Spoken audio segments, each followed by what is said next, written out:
Good morning, everyone, and welcome to First Things First. I'm Jenna Wolfe alongside Nick Wright, Kevin Wildes. Chris Broussard is with us on a Tuesday morning. We got a real fun show for you today. I say that every day. This one is particularly fun.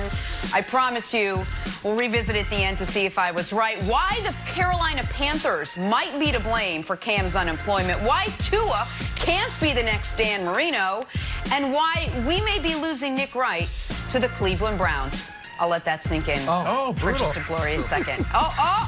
Good run, but we start in the NBA because our guy Broussard is here. A return could very well be right around the corner. According to a recent report, the National Basketball Players Association in talks with players now to get feedback on possible return scenarios. The league is also reportedly considering a 1-16 seeded playoff format with no conferences, something the league's been flirting with for a while now. So let's take a look at what that would actually look like. And when you look at it, Nick, there's some interesting scenarios that just sort of jump out at you, one of which would have the Lakers and Clippers in the NBA Finals. So there's a lot to take in here. Nick, what do you make of a 1-16 seeded playoff format, if there is indeed an NBA return? Well, I do believe there's going to be an NBA return, and I think this would be a totally unnecessary, superfluous change that could be really unfair to certain teams, particularly, you mentioned them, the LA Clippers, and I'll explain why in just a moment. Now, I understand some folks will say, in the age of coronavirus, in the age of a pandemic, things are just going to be unfair, and that I totally understand.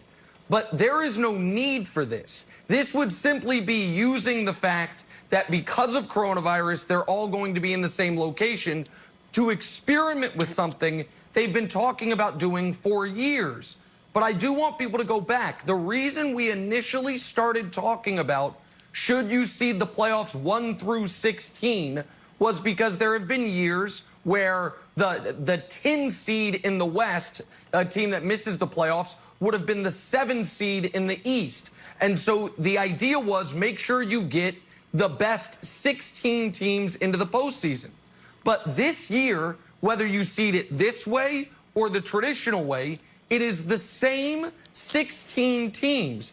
And I would argue that while you potentially have a few more interesting first-round matchups, if the seeds hold, the second round gets worse, the third round gets markedly worse, and I think it's unfair to change the rules unnecessarily on teams midstream. I think one of the reasons, now I have been a big critic of the way the Clippers handled their regular season. However, they handled their regular season under the belief we have to go through the Lakers no matter what, and then probably the Bucks in the finals no matter what, so seeding doesn't matter so much to us. To then change the rules on them, and again, I've been a Clippers critic, but to change the rules on them to where it's like, well, actually, had you gone all out this regular season, you could be in the position the Lakers are in, where you only have to go through the Clippers or the Bucks, where you only have to go through one of the other top 3 teams in the league. It's just grossly unfair, and I don't see why it's necessary. I don't think you should change the rules, Wildes, once you're already into a season unless you are forced to. This is something the league is not forced to do.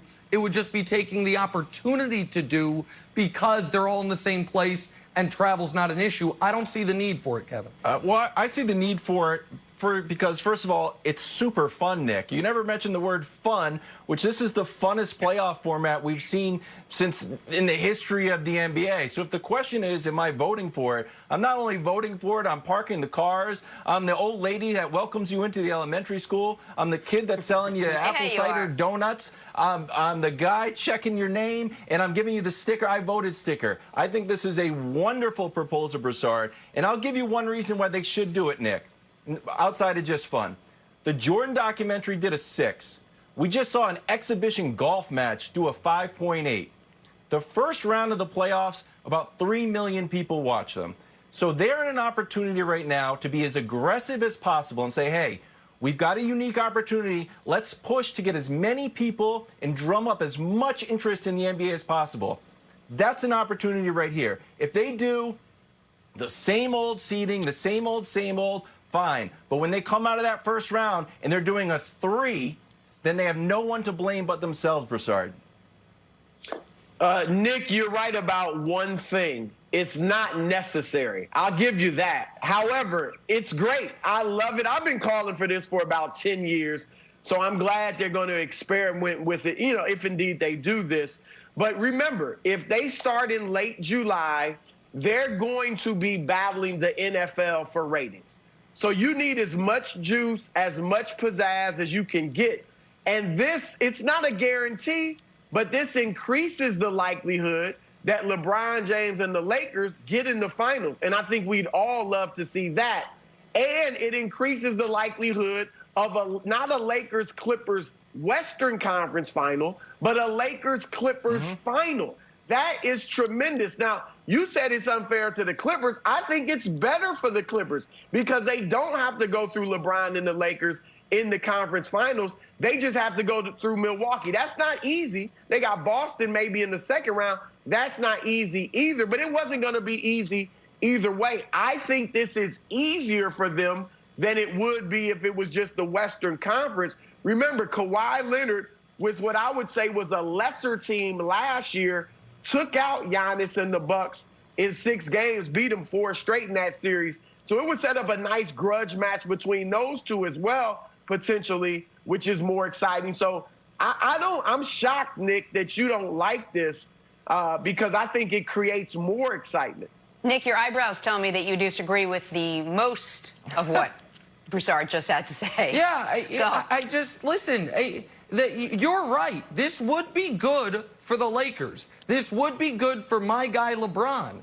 But I'm not going to base my take on what you're trying to reverse engineer the best outcome for the Lakers. It's about fairness. It's about if all of a sudden, if the NFL changed the playoff format before the year started. If at week 12, they're like, hey, guys, by the way, we're adding a playoff team and the 2 seed doesn't get a bye, that would be wildly unfair. And I'm not a Clippers fan, but if I were the Clippers, I would say, you got to be bleeping kidding me.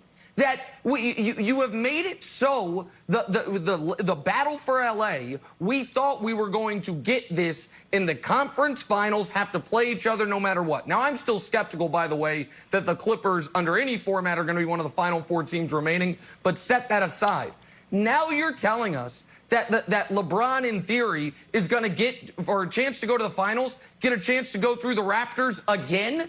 Get a chance once again? It's the damn Raptors you got to beat to make the NBA Finals. And so I look at this, and yeah, we could do the winners and losers of it. To me, I don't think people really care that much about Denver outside of Denver, but this would be a huge win for Denver. Instead of Denver potentially having in the first round Houston and in the second round the Clippers, they would have in the first round the Pacers and in the second round the Raptors. And I think this would be very bad, not only for the Clippers, but we also have to acknowledge the Bucks. And so the Bucks now have to beat both LA teams. That's not what they signed up for. And you're talking about them going up against Wilds, the NFL, for ratings. The NBA Finals are going to do great no matter what, whether it's Lakers, Clippers, Lakers, Bucks, doesn't matter. Or Clippers, Bucks, do great no matter what. The conference finals, which would also be up against the very beginning of the NFL, would be worse under this format. A Bucks-Raptors conference finals, the defending champion, the team they beat last year, and a Lakers-Clippers conference finals is outstanding in all regards. A Bucks-Clippers is very exciting, and Lakers-Raptors, there's no history there. There's nothing there. And so I just think it's unnecessary. And I don't think you also, and here's the last point for me, Wilds, on this. It's another reason folks would want to add an asterisk to this season. They're already going to try to potentially do that. I don't think you give people an extra reason to say, well, how much did this season really count when they changed up the playoff format right before? You said fun. Single elimination is fun, but nobody's proposing that because it would be a terrible way, Wilds, to crown an NBA champion. I'll go another route, Nick. If you look at the first round, and you've got LeBron versus Kyrie, and I know Durant is not coming back. Durant's not coming back, everybody. Durant's not coming back. But just food for thought. we'd be around 400 days of since Durant's surgery. That is beyond Boogie's return. It's beyond Chauncey's return. It's beyond Kobe's return. That is a lot of time that he's had time to rest. And I know he's not coming back, but we'd be at 400 days. The Lakers versus the Nets, I think, would have so much excitement. Just the Kyrie, LeBron alone. Leave Durant out of it, Broussard. I think it's worth changing the format just to see that matchup. Well, look, I know Nick Wright well, and I see now what his problem is. If the Lakers were to win under this format, he sees the potential for people to put an asterisk on it and criticize LeBron for it, which would be completely unfair. So I'm with Nick on that. But, Nick, I don't get it. This is not unfair at all for the Clippers. If I'm the Clippers, I'm like, yes, we don't have to face LeBron. Now, I've told you I think they would have been the favorite in the West anyway. But the fact that they don't have to meet LeBron and the Lakers in the conference finals, I mean, Milwaukee's not going to be easy. But I'd rather have to go through them than go through the Lakers. So I think this is outstanding. I don't understand why you don't like it. And, you said you don't switch midstream. Well, we had a pandemic. I mean, everything is on the table now. We can switch what we need to. But that, to me, is a red herring here, because this would not be being done because of the pandemic. They would be using the pandemic as an opportunity to try something they've been talking about doing for a long time. If the NBA had to change things, because if you had to totally reseed everything because certain teams could only be in Vegas and certain teams could only be in Orlando, I would not be criticizing it. This would be using this circumstance to try something out, and it's unnecessary. And I know you said it with a smile, but I'm going to push back on the reason I'm against this is because people might then put an asterisk on LeBron's title. There is nobody watching this show has any questions about who my favorite basketball player is, who I think the greatest basketball player of all time is. But I would also hope nobody watching the show questions this: my significant lifelong commitment to take integrity. The easiest thing in the world for me would be to come on today and say I love it, because it does make it easier for the Lakers. It does make it harder for the Clippers. It does make it more likely that my prediction that the Clippers won't make it out of round 2 comes to fruition. All of that sets up well if that's how I wanted to do things. But I'm just trying to be fair here. And again, I think that the Clippers would have approached the regular season far differently if they knew there was a way to avoid playing the Bucks and the Lakers. Evidently, there is a way for one of those 3 teams to avoid having to play the 2 others. We thought it was be in the East and be Milwaukee. Turns out it's get the number 1 seed in the West and have the Clippers not care if the Raptors pass them in the standings. And so I just don't think it would be an equitable way to end the NBA season. It wouldn't be the worst thing ever. And either way, by the way, no matter what format we do, single elimination, best of 7, reseed, we're getting Lakers-Bucks, we're getting Giannis LeBron, and we're getting my preseason prediction of Lakers in 6 over the Bucks. That's happening pre, post, during pandemic. But the route there doesn't need to be changed yet.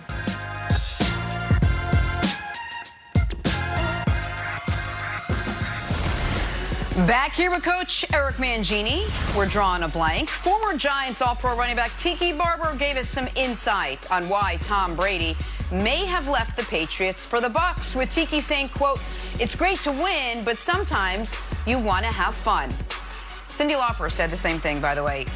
Nick, Tiki's reason for Brady's leaving New England is blank. It's revisionist history, and I'll be quick here because I really just want to hear Coach's answer on this. Coach is the star of this question. It's revisionist history, though, because Brady wanted to stay.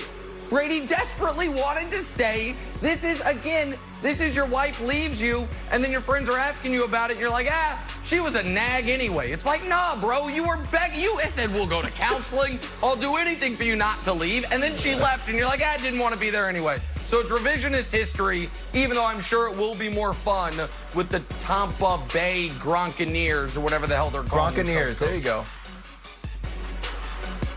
Yeah, that's so interesting, Nick, that you take a shot at Tom Brady. There's nothing that said he totally wanted to be back there. So I think that there's a little bit of discrepancy there with that answer. But to me, this is a Philly special. And in regards to the idea of it being more fun in Tampa Bay and that being the priority for Tom Brady, that's absolutely wrong. When you go someplace and pick up $60 million, you've got a loaded group offensively, you're facing history and your legacy.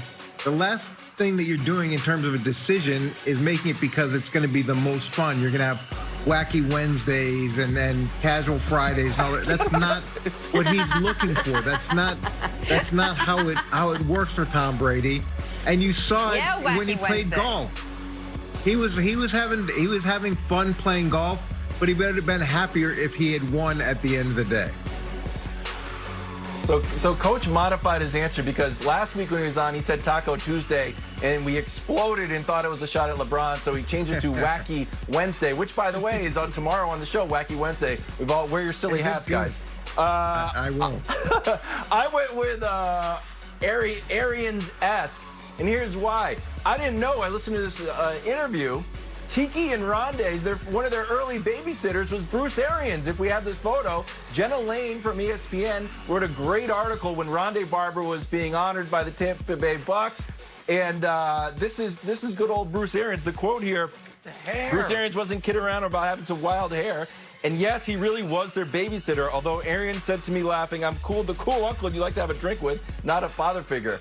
So Tiki is a little bit biased here since he's commenting on one of his early babysitters that their parents were friends. So overall, good for Bruce Arians. I've never seen Bruce Arians without that hat. I thought he was born with the hat on. On to Tua now. The Dolphins rookie got some advice from a Hall of Famer recently.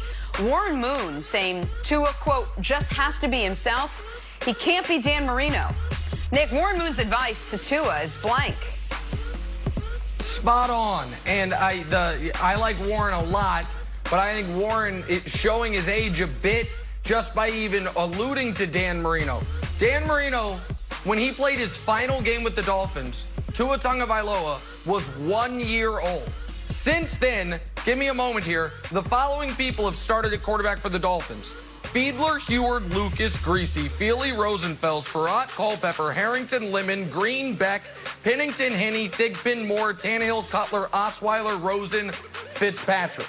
That's 21 dudes. It's been 20 years and 21 starters between Marino and Wright now. So yeah, Tua, don't worry about being Dan Marino. Just try not to be Cleo Lemon or Tyler Thigpen, and you're already a step in the right direction. So, Coach, I say it is spot-on advice by Warren Moon. Yeah, to me, this is sage advice. And unfortunately, a lot of the young guys coming in don't know the history of the league as well as they probably should have. I remember I was coaching a guy from Dallas who didn't know who Tom Landry was.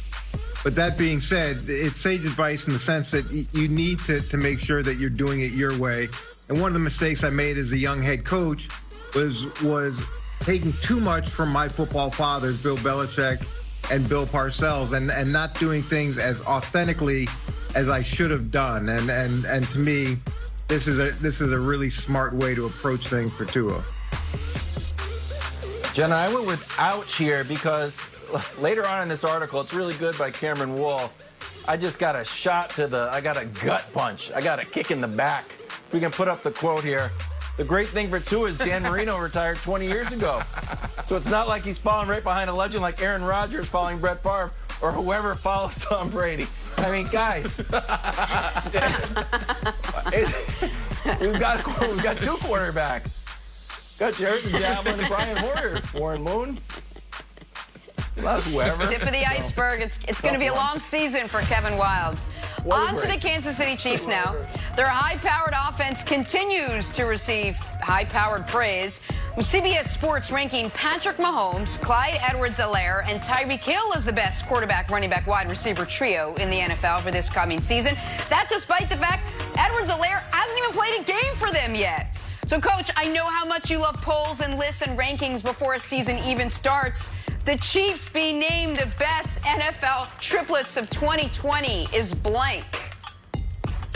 Yeah, to me, this is not right, and not right in terms of this should be on Nick Wright's radio show, because look, I don't know how you can put a rookie quarterback or a rookie running back on this list and surpass what they have in New Orleans when you got Alvin Kamara, Michael Thomas, and Drew Brees, or even the situation in Dallas. This is a Kansas City radio segment that I'm sure Nick will talk about a lot, later tonight and the rest of the week. What a shot. What a shot. Go ahead, Wild. Oh, Nick, I like the quadruplets from Dallas. I throw CeeDee Lamb in there, too. But, Jenna, I can't believe what I'm about to do here. This topic came up in the meeting, and Nick got super excited. I am going to take a sledgehammer to Nick's take integrity, because when there's a list of top 1,000 NBA players, Nick is like, oh, why do they have Michael Redd? Is 10 spots too low? This whole list is invalidated. But then when you see a list with the Chiefs #1, he's like, guys, we should put this in the show. This is a solid list. This is a respectful list. A lot of thought went into this. Yeah, okay, because it's accurate. So here's the deal. Before I give my answer, if I were to say to you, what's the best female musical group ever? You might say, some might say TLC. Bangles. In Vogue. You could go to, I was going to say to Jenna's era, the Go-Go's or the Bangles, the Supremes, some would argue. But the right answer is Destiny's Child.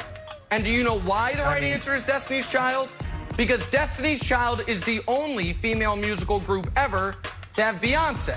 And if you have Beyonce in the group, you're the greatest group ever. If you have Patrick Mahomes as part of your triplets, you're the best triplets in the league. So I don't care if the running back is Clyde Edwards-Helaire and if the top wide receiver instead of Tyreek Hill is Thomas Hill. Doesn't matter. If that guy is the one throwing them passes, they're the best triplets in football. Pick the running back, and again, in this analogy, I guess, Tyreek is Kelly Rowland and Clyde Edwards-Helaire is Michelle, who went on to a nice career in the gospel scene, by the way. Nothing against her. But, listen, it's Destiny's Child. Mahomes is Beyonce. It's the #1 answer. It's the correct answer. I love so much that I literally had, though, the Bengals written down as a joke to make about what Jenna would say. And before I could even get it out, Jenna was like, the Bengals! The Bengals! Are you going to say the Bengals? Wait. Is that the answer? I love it so much. I was going to say the Pointer Sisters, but I landed on the Bengals instead, and you were right. I hate when you're right.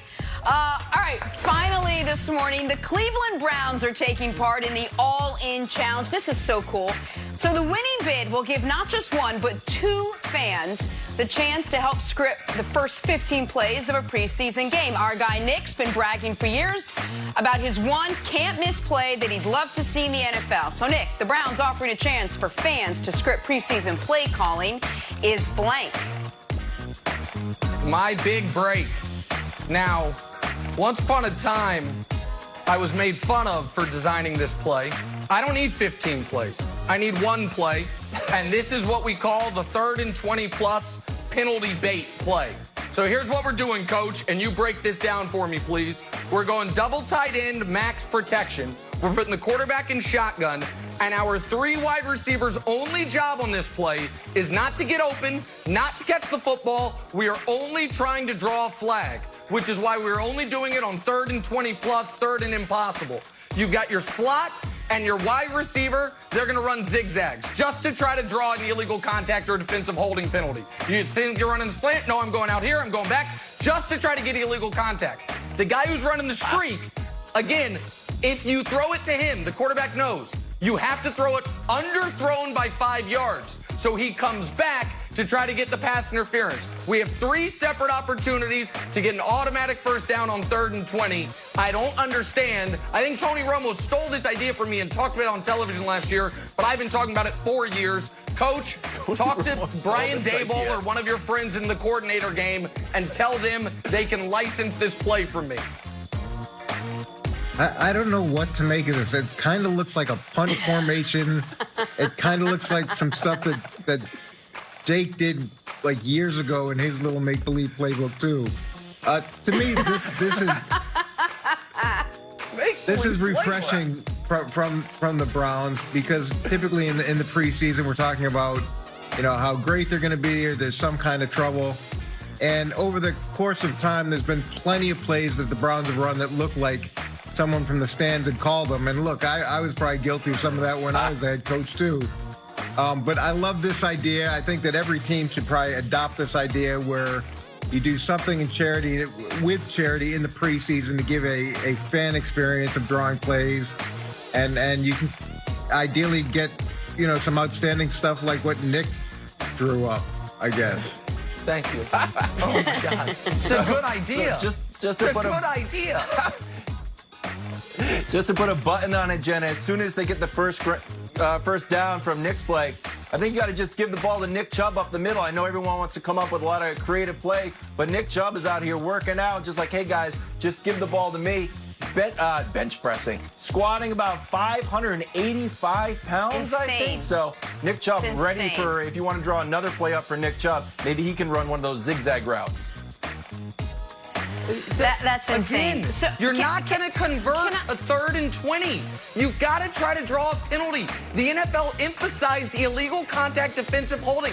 It's 5 yards, but an automatic first down. You don't think that'd be more successful than the draw plays or screens these teams run on 3rd and forever? It's the obvious thing to do. Go ahead, Jenna. So I've been listening to you guys for years talk football and plays and X's and O's, and I kind of just sit back and let it all sink in. So it said 2 fans could come up with a play. So I drew one up yesterday, just based on everything that you guys have taught me over the years. It's simple. It's a deuce right out Z close 38. Obviously, Odell double reverse pass. But look what's happening here. Let me just, this is what I think would work.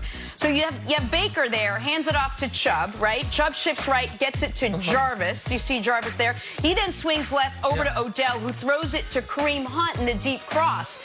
That's 3rd and 15, 20, 3rd and forever. I think that play right, and I don't know, it just feels like something like this could work. And I don't even know if I have all the, do I even have enough players on the field? I don't know. Just something that sort of came to me. What do you, coach, is this even a thing? That actually looks well thought out and well put together, and not depending on some penalty to execute. And I think that... So nobody has to zigzag? No, you're utilizing all the different playmakers on the team. There's misdirection. This is fantastic. Good job. Deuce right, out Z, close 438, Odell double reverse pass, and we lost Nick Wright. It's like win-win for everybody. We got to take a break.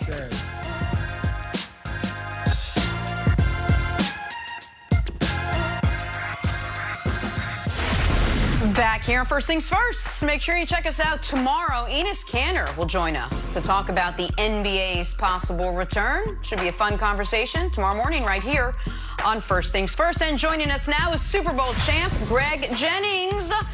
Greg, we're talking some Cam Newton. Let's talk about Cam, specifically why the 31-year-old free agent can't seem to find a team this offseason. One reason could be health, coming off a year where he played only 2 games because of injury. The other reason could be this. One anonymous NFL GM said Cam is, quote, his decline is evident.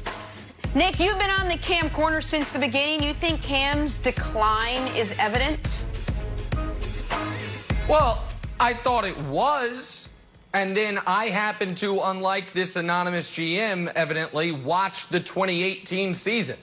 Listen, Cam was an A-plus player in 2015 when his team went 15-1, when he won the league MVP, running away with it. And then in 2016, he was not nearly as good. And in 2017, even though they made the playoffs, he was not nearly as good. But in 2018, prior to his shoulder giving out on him after the TJ Watt hit, he was playing the best football of his life. A career 59% completion percentage, was up almost to 70%. He was nearly 300 yards a game. It's 26 touchdowns if you add the rushing to it, to 7 interceptions, and a passer rating of 104. and he was once again, as he has throughout his career, he was doing it with unproven or average at best wide receivers, which is what he's had to deal with his entire time in Carolina post Steve Smith. I mean, the last time we saw Cam in a playoff game was January of 2018, so a few months before the 2018 season started. They would have won on the road in New Orleans if Cam had anybody that could reach his level of play at the receiver position. Kalen Clay dropped as Cam couldn't have handed him a touchdown pass any better. Look at this early in the game. This is just a momentum killer. Just dropped. Perfect pass by Cam, right in the breadbasket, and Kalen Clay drops it. Despite that, late in the game, Cam has driven them in range for a game-winning touchdown pass. 3rd and 23. Turn around, Devin Funchess. You see the score? Down 5, less than a minute left. This is in New Orleans to win the game. So if Cam is some guy in decline, Wilds, as opposed to a guy who hurt his shoulder and then broke his foot, this anonymous GM is watching different film than I am. First of all, shout out to Anonymous GM, one of our favorite guests on this show, provides us with a lot of news. So Anonymous GM, always welcome on First Things First. Someday, go out for a drink, but don't know who you are. Not today. What got me thinking, Greg, when we were watching the match, and we thought, who's on the front 9 and who's on the back 9? We had the old quarterbacks on the back 9, and me and Dusty, our researcher, said, let's divide up the quarterbacks. Who's on the front 9 and who's on the back 9? We don't want to say a decline, who's in decline, but I would actually argue if you're on the back 9 of your career, you might be still pretty good. Here's a quick list. Big Ben, Rivers, Carr, Foles, Stafford, Rodgers, Cousins, Matt Ryan, Breeze, Brady. He put Goff on there. I'm not putting Goff on there, Dusty. Brady. So I don't think if Cam is on a little bit of a decline, okay, is he going to be literally flipping into the end zone? Maybe not. Is Cam Newton still a great player that should be on your team, Bill Belichick? Probably. Do I still like Jarrett the Javelin? Yes. Should you put a call into Cam's agent? Maybe. I'm just saying the decline might be slight, but there's a ton of quarterbacks on decline who are still pretty good, Greg. Yeah, I agree. And one thing about the National Football League, what they try to do is they want to label you. And with Cam Newton, obviously we know his injuries and what he has not been able to do up to this point and showcase the talent that he obviously possesses. But once they label you, and they're labeling Cam as declining, as injury prone, and several other things possibly. But they label you to devalue you. And that's what I feel like is happening with Cam Newton. He's a great player. He's proven to be a great player who has set the bar so high that if he ever does not achieve that level of standard of play, which he set for himself, the precedent was set by himself and himself only, then yes, everyone's going to say, oh, he's not the same player. If he doesn't match the MVP, the offensive player of the year, the getting his team to the Super Bowl, and the next year and the year after he doesn't come anywhere close, people are going to say, is he the same player? And that's fair. But you can't just say that about Cam Newton when it's a team sport. It's, yes, did he get that team to the Super Bowl pretty much offensively on his own? Yeah, but he had a great defense. Was his defenses the same the following 2 years? They were good. They weren't as good as they were that year. And so for me, it's one of those deals where once you start getting labeled in the National Football League, everyone starts jumping on that label bandwagon and saying, yeah, that's why we don't have them. That's why we don't have them. But there is not one general manager, anonymous or not, that can sit here and tell me that Cam Newton is not, forget the starting quarterbacks, that he's not a second-tier guy following a starting quarterback. It's not even a question that he is more than that. And the problem is there doesn't seem to be anything he can do about it right now. Teams can't bring him in to work him out. You know, he can't get on the phone and convince people that he's healthy again, so he puts out videos. He says he's willing to be a backup somewhere. He seems to be putting all the work in, Greg, is there anything he can do at this point besides just let the labels fall where they are? I mean, have you ever experienced anything like that where you've been labeled one way, but you can't really convince the rest of the league you're not that guy anymore? Yeah, well, he's doing everything that he possibly can and everything that he should, and everything within his power. For myself, I got labeled as being injured, old, and not as fast as I once was, couldn't create the separation. And it was all predicated on the fact that I left Green Bay and I no longer had a quarterback that could put the ball where I needed him to put it, period.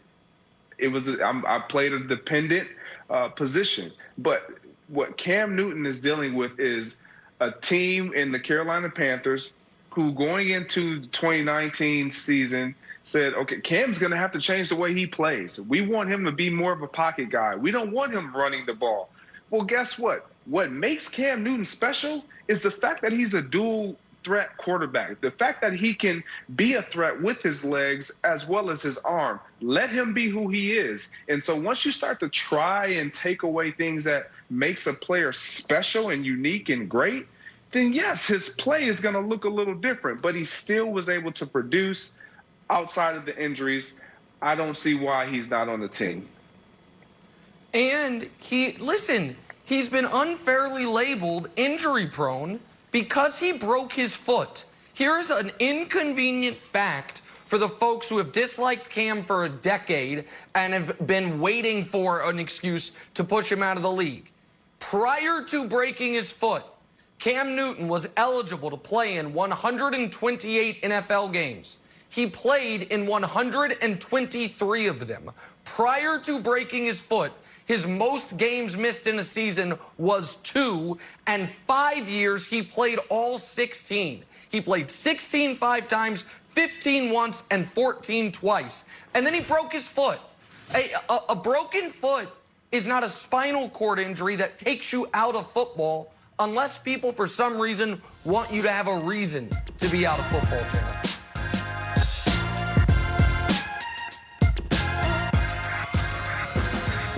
NASCAR is back, and it continues tonight with the Gander Outdoor Truck Series. Then tomorrow, it's the NASCAR Cup Series, live from Charlotte Motor Speedway, beginning at 8 Eastern, only on FS1. All right, time now for stories to start your morning. And would you look at that? Today officially marks 50 days until Dallas can no longer sign Dak Prescott to a long-term deal. Cowboys legend Troy Aikman says, countdown schmountdown. I don't know if he used those exact words, but he said Dak will get paid.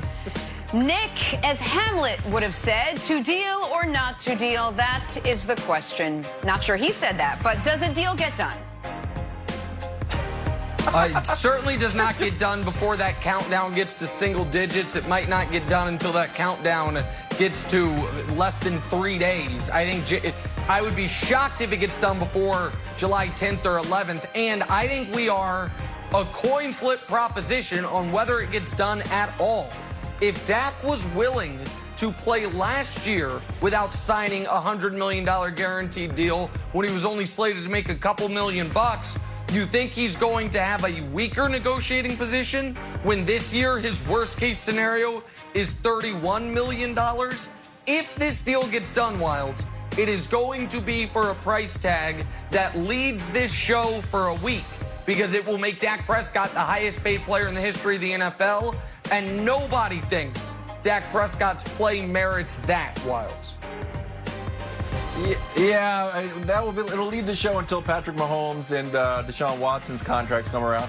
I don't care if Dak is not the top quarterback in the league or if he's top 5. He's what you got, and he's up. So you got to pay him.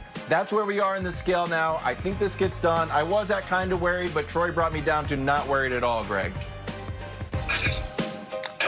Yeah, I'm on the other side of it. I was saying that I thought it was going to get done. I'm of the belief now that I don't believe it's going to get done. And I think it's because Dak Prescott does not want to agree to what the terms the Cowboys are throwing out at him. And he feels like he deserves more.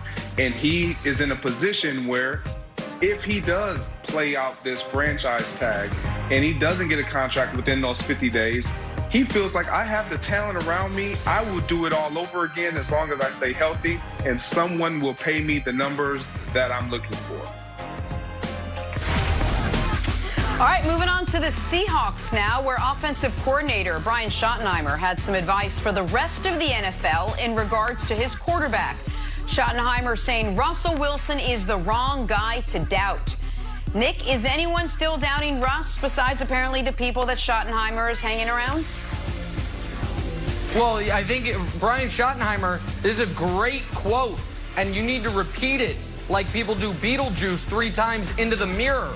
Is that what you do? Beetlejuice, Beetlejuice, or use red rum? What do you say into the mirror? Point is, Brian Schottenheimer needs to be saying this to himself because he's the only one who doubts Russell Wilson, which is why they're big off. They drafted a running back in the first round a couple years ago. They're going to get him some help, so they signed Carlos Hyde. They kicked the tires on Marshawn Lynch.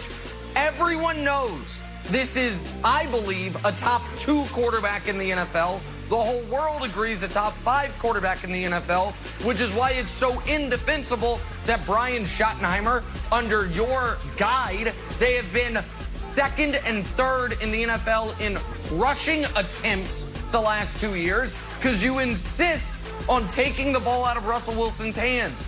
I say his biggest doubter is the guy who's saying he's the wrong person to doubt.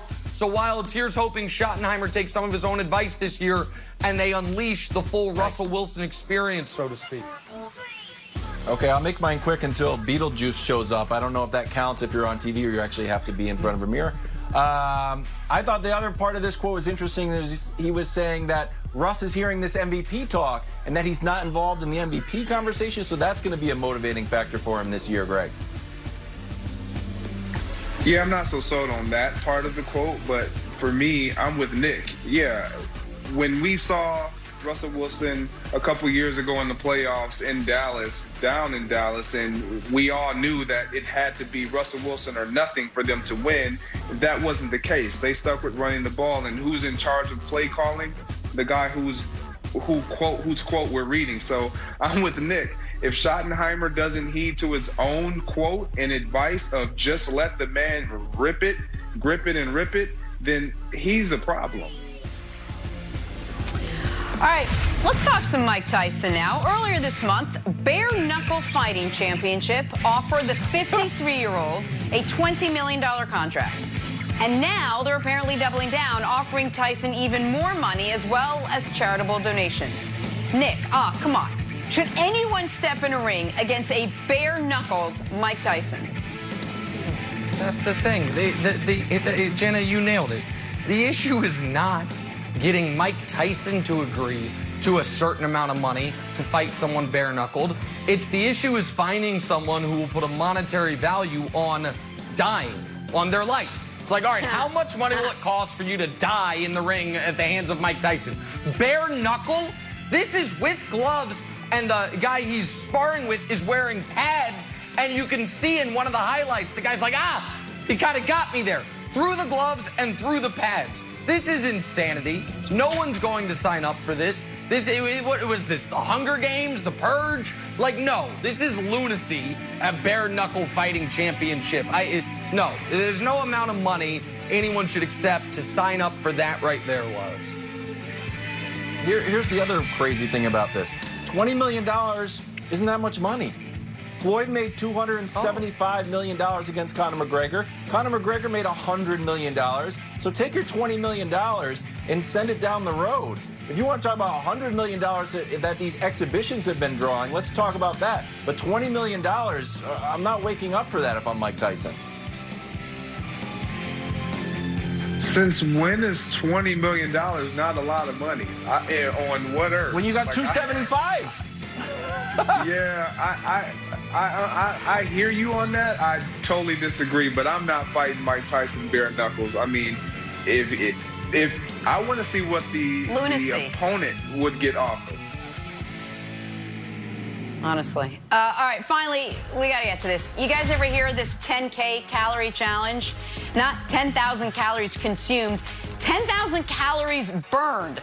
So just a modest 125-mile bike ride, 1.25-mile swim, 4-mile elevated hike, and 3-mile run over 18 hours to burn over 10,000 1,000 calories. That is how Ram safety Taylor Rapp did his challenge. Greg, would you ever do this with me and Nick this weekend?